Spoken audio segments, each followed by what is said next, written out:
Good day. My name is Guna Wisono. I'm from the Accounting Doctoral Study Program of Faculty of Economics and Business, Universitas Gadjah Mada.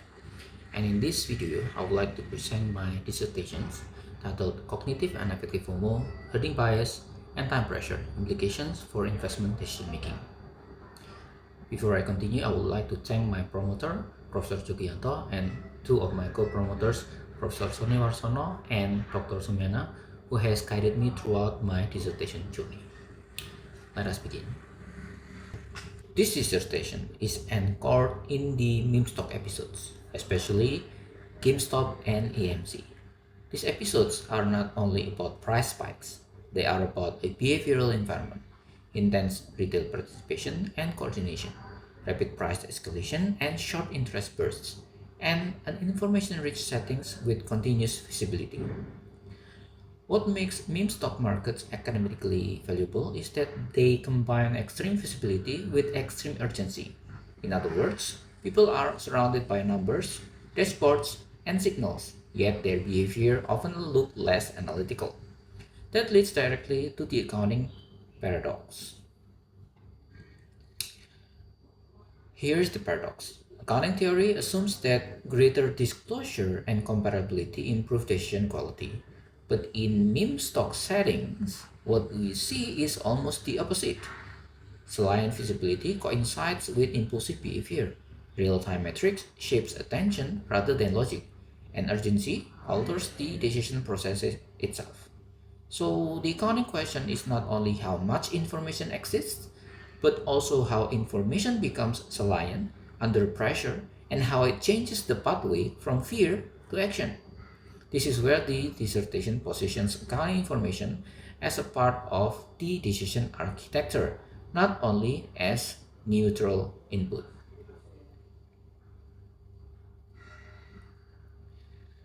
This brings us to the core problem definition. First, we argue we need separation. When does fear translate into observable investment behavior? Second, there is conceptual conflation. Prior research often treats FOMO as one unitary construct, which leads to mixed findings. Third, there is herding ambiguity. Many studies examine herding without separating information-based alignment from emotionally driven conformity. So, the dissertation focuses on disentangling these constructs in a causal design. From that problem, the dissertation asks three core research questions. FOMO pathways. How do cognitive versus affective forms of FOMO influence retail investment behavior? Herding cues. How do rational versus irrational herding routes shape investment decision? And finally, temporal scarcity. How does time pressure moderates the relationship between FOMO, herding, and behavior? And the key framing is we are not only predicting outcomes, we are modeling how the decision process shifts between system 2 and system 1 depending on these triggers. These slides summarize the theoretical backbone. We integrated three lenses: self-determination theory to justify why FOMO splits into cognitive and affective forms, and dual process theory to explain the shift dominance between deliberative analysis and intuitive responding. And finally, social comparisons to explain why peer visibility intensifies monitoring and urgency. Together, they support a single story. In high visibility markets, fear and social cues do not only add information, they can change how information is being processed. Now, we define FOMO in an investment-specific way, rooted in the self-determination theory. FOMO arises when basic psychological needs are threatened: competence, autonomy, and relatedness. Importantly, in this dissertation, investment-specific FOMO is not the same as social media FOMO. In markets, competence relates to the fear of being out-evaluated. Autonomy relates to control over timing and choice. Relatedness relates to connection to the crowd. This definition matters because it predicts different behaviors depending on which need is threatened most strongly. Here is the critical separation. Cognitive FOMO is motivated by informational disadvantage and competence restoration. It is appraisal driven. It pushes active information seeking and it supports planned, deliberate action. While affective FOMO is motivated by belonging and the emotional strain of being left behind. It is anxiety-driven urgency, fear of exclusion, and it triggers immediate impulsive participation. So, the dissertation doesn't treat FOMO as high versus low. It treats FOMO as two different mechanisms, which should produce different decision profiles, especially once time pressure enters. This slide connects FOMO pathways to Systems 1 versus System 2. System 1 is fast intuitive heuristics.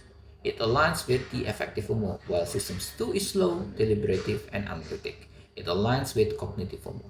The key claim is the same person can switch systems depending on the context. So the dissertation predicts not only who is impulsive, but when the environment forces impulsivity. And that environment includes herding cues. Now, herding is also split into two routes. Rational herding is information-based. People infer that others may have superior signals, so they align after evaluation. While irrational herding is popularity-based. It is emotional contagion, conformity pressure, and momentum chasing.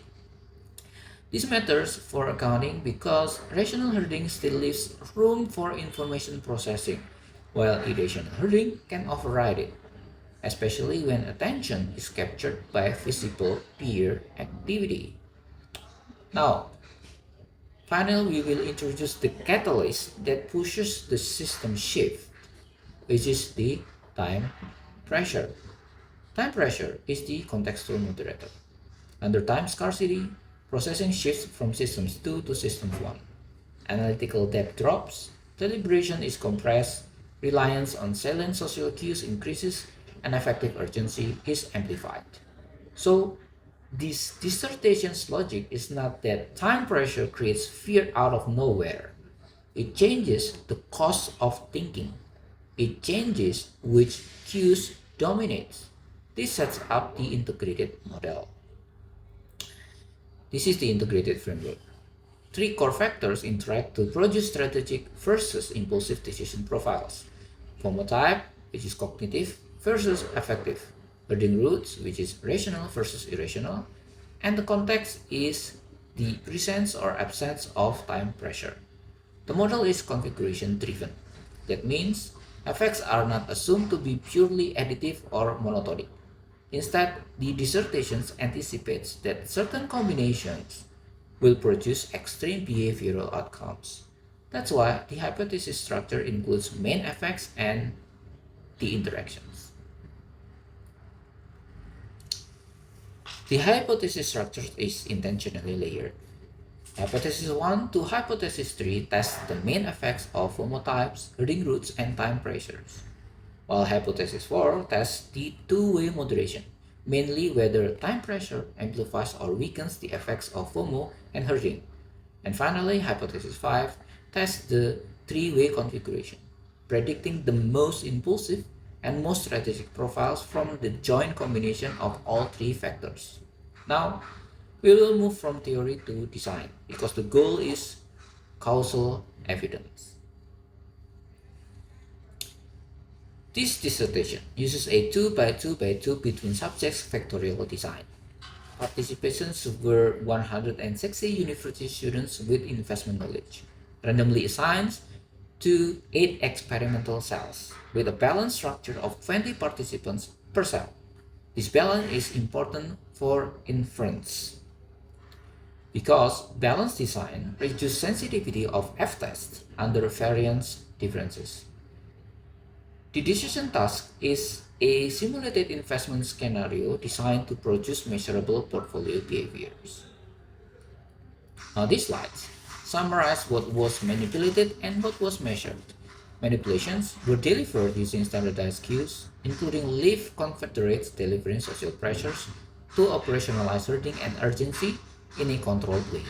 Behavioral outcomes are portfolio-based, points invested as spending intensity, HHI as portfolio concentration, diversification as assets count, risk level as weighted risk profile, and decision times in seconds.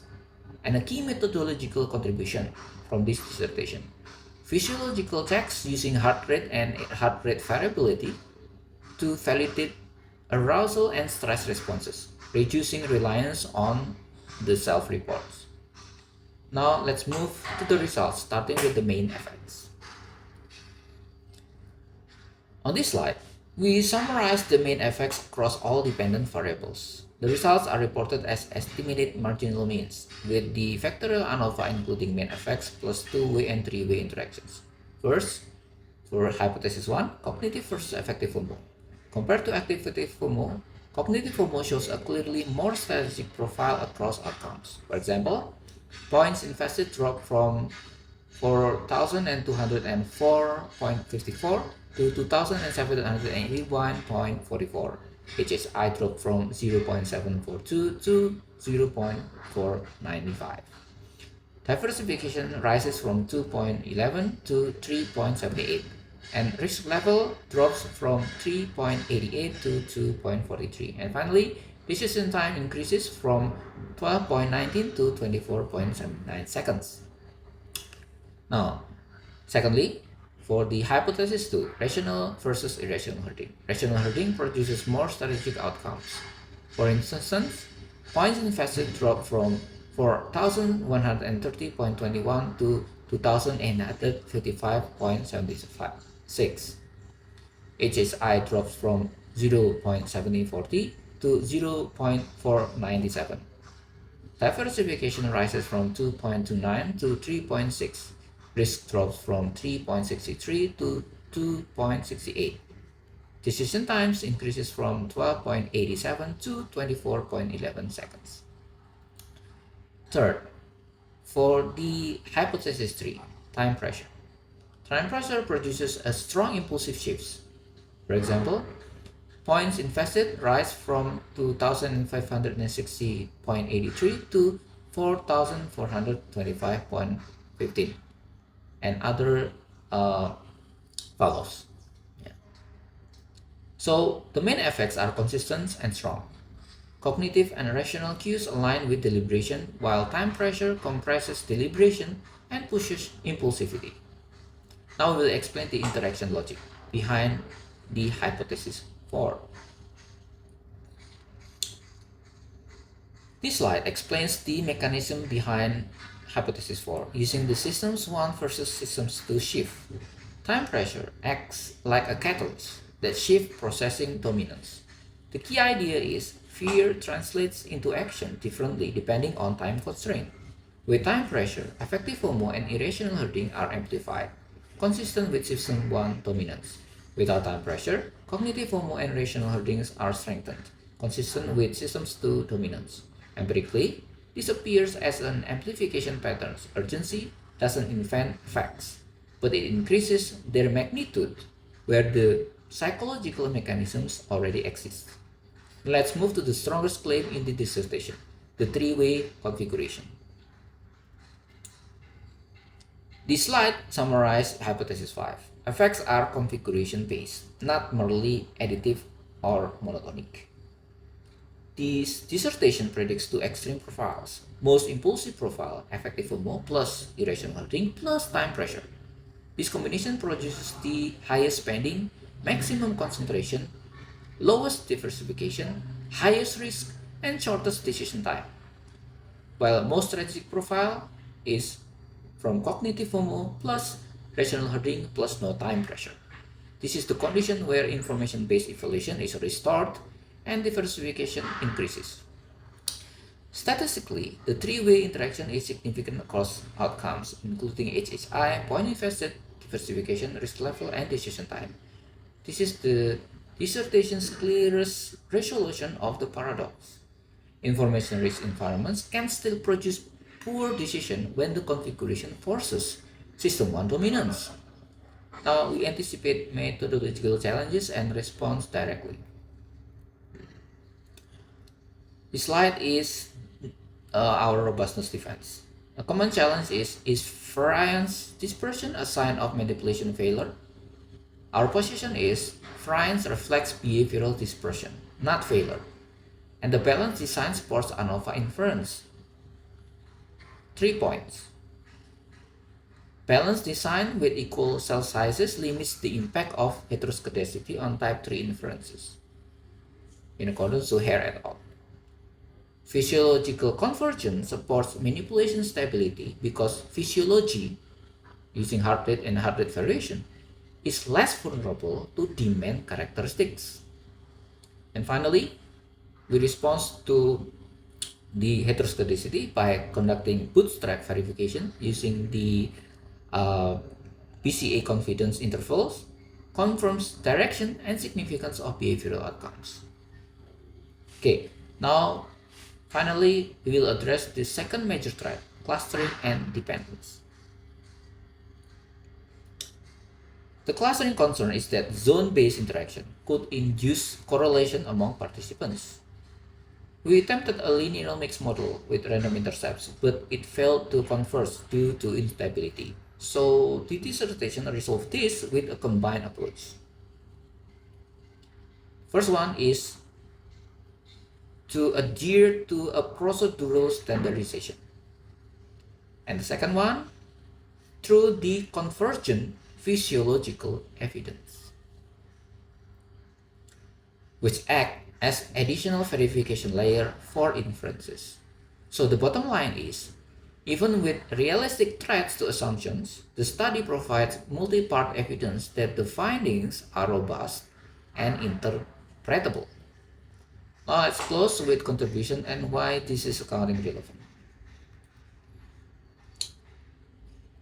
We close with 3 contributions, centered on an accounting relevant message, how information shapes action under pressure. First, theoretical contribution. This dissertation clarifies FOMO as a dual pathway construct, showing that cognitive and affective forms operate differently and predict different investment behaviors. Methodological contribution. It demonstrates the value of synchronizing behavioral outcomes with physiological measures to strengthen validity in experimental finance and accounting behavior research, as well as conducting an online and offline QS. As finally, for practical and policy contributions, the results inform investor protection design.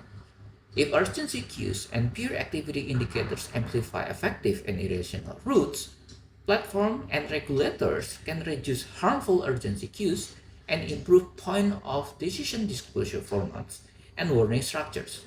So, this dissertation revolves the accounting paradox, especially in the meme stock settings, by showing that visibility alone is insufficient. What matters is how this visibility of information is framed, which social cues are made salient, and whether time scarcity pushes the decision into systems 1. Thank you. Good day. Wassalamualaikum warahmatullahi wabarakatuh.